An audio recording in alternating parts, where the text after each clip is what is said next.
শাকিব খান বিয়া করে লেতেছে, তৃতীয় বিয়া করতেছে শাকিব খান। আসলে কিন্তু শাকিব খানের দ্বারে কাছে তো যায় না। শাকিব খান চলচ্চিত্রকে অভিনয় করে সে উচ্চে রাখছে। বিয়া একটা নায়ক বিয়া করতেই পারে, যায় কেন মেয়েরা? কথাটা ঠিক কিনা? শিল্পীদেরকে সে মূর্খ বলবে কেন? এই দুজনই মূর্খ, অশিক্ষিত, কিছু বুঝে না। মানে ওরা মিশা ভাই চলচ্চিত্রে একজন ভিলেন, কে না চিনে? আর দীপজল ভাইরে কে না চিনে? উনি ভালো এক সময় ভিলেনের পাঠ করছে, এরপরে তো উনি ভালো ক্যারেক্টার নিয়ে কাজ করছে এবং চলচ্চিত্রকে দাঁড় করাই রাখছে এই দীপজল ভাই। আমরা শিল্পী, আমরা মূর্খ হইতে পারি, আমাদের ভদ্রতা আছে। কারণ ভদ্রতাকে যদি দুর্বলতা মনে করে তাহলে তো এটা ভুল। আমরা ভদ্র, শিল্পীরা ভদ্র, নমনীয়, নরম। ওরা প্রতিবাদ জানে না দেখে তুমি 2 বছর থাইকা গেছে এফডিসিতে, আমরা আসি নাই। এখন উনি গিয়ে আবার কেস করছে, ফুলের তোড়া দিয়া গ্রহণ করছে, সাংবাদিক সম্মেলন করা হয়েছে।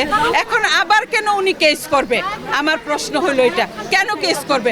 দীপজল ভাই পাশ করছে না? আর কোর্টও কেমন, এক ভোটও তো পাশ করলে কোর্টের যারা কেসটা নেয় ওরা বোঝে না যে একটা ভোটও যদি পায় তাহলে সে পাশ, তাই না? ওরা কিভাবে এই কেসটা লিখে? ওর তার মানে কি ওর পিছনে অনেক বড় কেউ আছে। এটাই আমার প্রশ্ন, যে ওর পেছনে কে আছে? আমাদের প্রধানমন্ত্রী শেখ হাসিনার কাছে আমাদের আবেদন যে চলচ্চিত্র নিয়ে কেন কোর্ট কাছারি হবে? আমাদের মান সম্মানটা যাতে উনি একটু রক্ষা করে দেয়, আমরা শিল্পীরা যাতে সুন্দরভাবে আমরা কাজ করতে পারি। কেউ যাতে এই প্রশ্ন না করে যে নিপুণ তো কেস করছে, দীপজল ভাইয়ের পথ খালি করছে, এইসব কথা যাতে না বলে।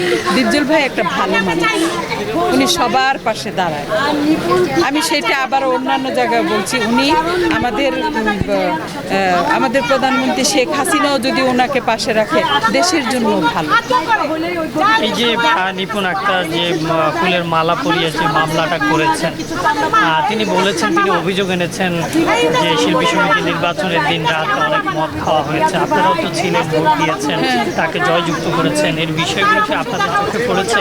না, এখানে কোনো মদ খাওয়া খেয়ে নাই। আমরা রেজাল্টের জন্য বসা ছিলাম, সবাই দোয়া দুরুস নামাজ কালাম এগুলা পড়তেছে, এইগুলা হচ্ছে যাতে পাস হয়।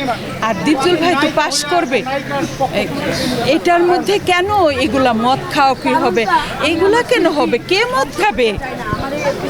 অনেকেই বলছে যে আবার নিপুণ আক্তার গত 2 বছর আসলে শিল্পী সমিতির পদকে ব্যবহার করে তিনি যে সুবিধাগুলো নিয়েছেন, এই 2 বছর সেই সুবিধা না পাওয়ার কারণে বা সুবিধাগুলো না নিতে পাওয়ার কারণেই তার মাথা খারাপ হয়ে গেছে, সেজন্যই আসলে ইয়ে করেছে। এটি কি আসলে কতটা সত্য?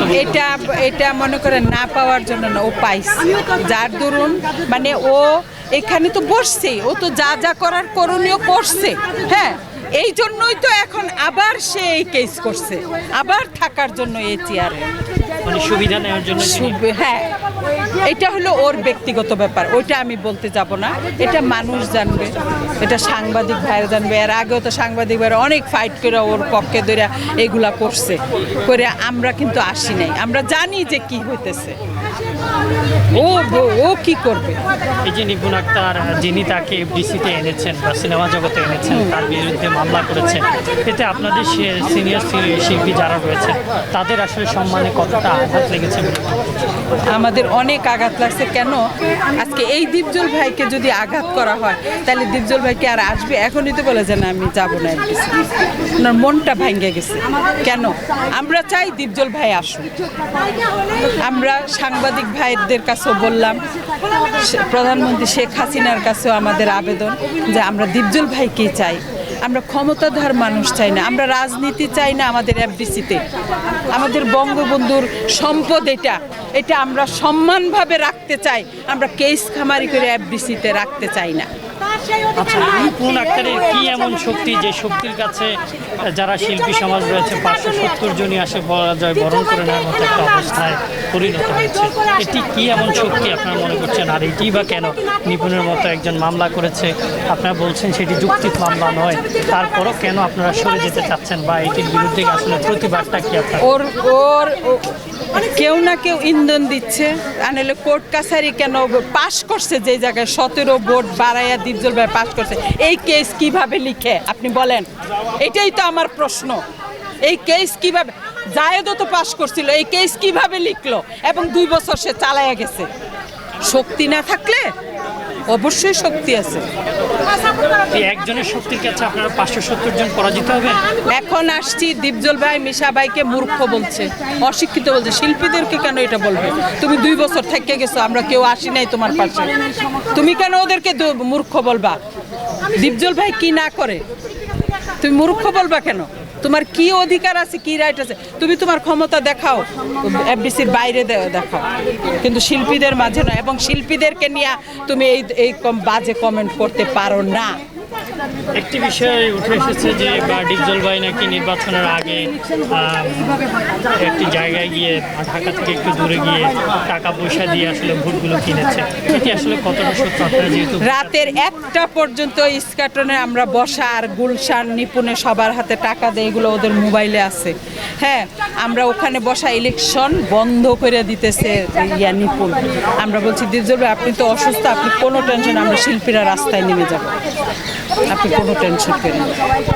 তারপরে আমরা বসে রয়েছি, যে শিল্পীদেরকে গুলশানে এর মধ্যে আটকে রাখছে, পরে ওরা গেছে, তারপর ডিপজল না ওরা আসুক, ওরা কান্নাকাটি করতেছে, পরে যাওয়ার পরে আমাদেরকে ছাড়ছে, আমরা তারপরে আসছি। ওনাকে একা রেখে কে বলছে? মানুষ কত বানাইয়া কথা বলে, হারিফ বাপরে, এই যে দেখেন না, এইটা হলো মূল, ওই শুনতে শোনার গান।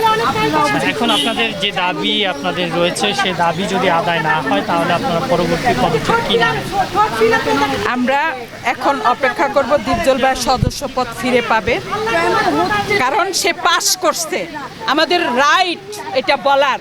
সে পাশ করা মানুষটাকে কেন বাদ দিবে, এটা হলো প্রশ্ন।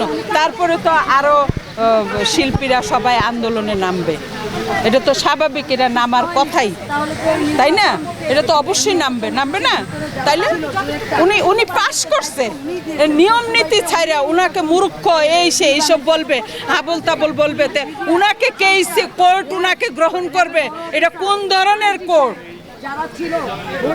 কোর্ট থাকবে সবার জন্য সমান, প্রশাসন থাকবে সবার জন্য সমান, সাংবাদিকরা থাকবে সমান, কোনো দলীয় না। আপনি কি মনে করেন এই ব্যাপারে ইনজাস্টিস করেছে? লিখে কিভাবে? কোর্ট জানে না?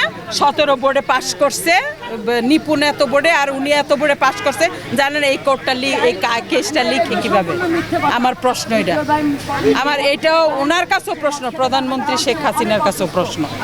পাশ করছে, কোনো অবৈধ কাজ হয় নাই, সুন্দরভাবে বোড়াবুড়ি হয়েছে, সেই জায়গার মধ্যে কেস লিখে কিভাবে? ওনাকে সদস্যপদ বাদ দেয় কারা? আমরা বলতেছি না? তাইলে আমাদের জনগণের কি দাম নাই? এই বাংলাদেশে কি জনগণের দাম নাই? আমরা কি পাবলিকরা কি হয়েছে? তাইলে পাবলিক না থাকাই দরকার। তাহলে কোর্ট কাছারি আর প্রধানমন্ত্রী উনারাই থাকুক, আমাদের দরকার নাই। বলারও যদি অধিকার না থাকে, এফডিসি নিয়েও শুরু করতেছে, এটা যাতে না হয় আমাদের প্রধানমন্ত্রীর কাছে এটাই রিকোয়েস্ট।